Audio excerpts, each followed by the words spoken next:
organizing the public protest slated for Monday, the 5th of August, 2019. I wasn't quite surprised that the State Security Service decided to pick him up. I wasn't in any way surprised because we're under a government that has now come to the conclusion, and a very dangerous one, that every criticism, every opposition, right, is treasonable. Or every criticism of the government is now classified as terrorism. And those who are behind such opposition will be crushed. I've been in touch with the officials of the State Security Service. He has been held incommunicado for the past 2 days. This morning, in the early hours of this morning, he was moved from Lagos to Abuja. So we haven't been able to locate him. He should be taken to court not later than Monday, as far as the law is concerned. So and already, arrangements have been made in Abuja to get him defended if he's arraigned tomorrow. Tomorrow, the police tweeted earlier that it is treasonable for anybody to proceed and say they are protesting for a revolution, because according to general definition, it means that they are trying to unseat a duly and democratically elected government. What's the position of I've read the statement, and I think the extrapolation of the police is quite embarrassing. And I'm sure the meaning ascribed to the protest or revolution by the police is likely to have embarrassed the government. Because neither under the Criminal Code Act nor under the Terrorism Act is the war revolution criminalized. In 2015, after the general elections in 2015, the APC was proud and happy when it was said that it had led the Nigeria's democratic revolution, which unseated the PDP. In May this year, there was a debate in the National Assembly. And I think, the Senate debated Senator Utazi's motion. Calling on the legislators to ensure that a looming revolution in Nigeria was nipped in the bud. And there were candidates during the last election who were asking Nigerians to cause a revolution on the day of the presidential election by unseating the APC. So it's not the word revolution or whatever that will lead to a crime in the country. Treason and treasonable felonies, as well as terrorism, are clearly defined under our law.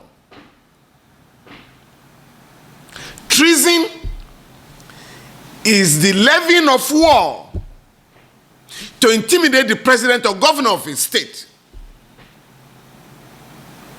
while treasonable felony is the formation of the intention to remove the president of your country during his term of office, otherwise than by constitutional means. I have read the demands of the organizers of this protest, and I cannot identify any aspect of it that can be classified as terrorism or treasonable. In any case, Sections 39 and 40 of the Constitution of the Federal Republic of Nigeria have recognized the fundamental right of every Nigerian to assemble with others and protest against or for the government Incidentally, when General Muhammadu Buhari and other leaders of the defunct AMPP had their rally in Kano disrupted on September 22, 2003, I was briefed to challenge the action of the police. And from the Federal Court to the Court of Appeal, we won the case. And that was when the court declared police permit for rallies illegal and unconstitutional in Nigeria. In fact, the law has now gone beyond that. By 2015, the National Assembly amended the Electoral Act to the fact that, notwithstanding the provisions of the Public Order Act and other laws in the country, during protest, the police shall provide security for the conveners and the participants. So what is required of the Nigerian police force tomorrow is to ensure that the protesters are protected. And I have issued a public statement where I call on the Inspector General of Police to direct the commissioners of police in each of the states where the rallies are likely to take place to ensure that the participants are protected in accordance with the law. It's not what I say, it is what the law says. The law says Nigerians have the right to protest for or against the government. And the last protest, the last street protest led by General Muhammadu Buhari, the current president, was on the 19th of November 2014, where he and other leaders of the APC protested against insecurity of the country. So if other Nigerians are protesting against the worsening insecurity in the country tomorrow, if they are protesting and demanding job creation for our army of unemployed youths, if they are challenging income disparity in the country, and if they are demanding the payment of the 30,000 naira minimum wage and others, those demands cannot be classified as mutinous or treasonable. Therefore, there is no cause for alarm. All those who had planned to take part in the protests should not be deterred, because the police will be required to protect them. No more, no less. We are not a conquered people.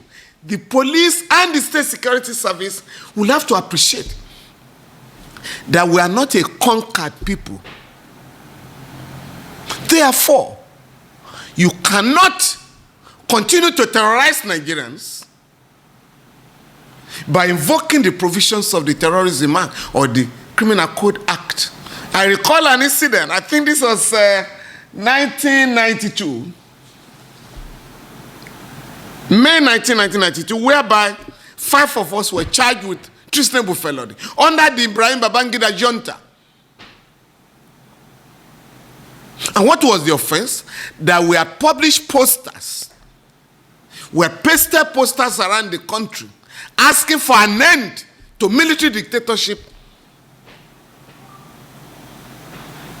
Of course, we defended ourselves. The late Chief Gani Fawemi and I defended ourselves and our colleagues, and we told the court, we made the point abundantly clear that those who should be charged, standing trial for treasonable felony, for treason, were the ones charging us with treasonable felony. And that we have the fundamental right to demand for democracy in our country. Happily, we're enjoying democracy today, and we're not going to allow any group of people in and outside government to wipe out or abridge or abrogate those rights that we have won in Nigeria.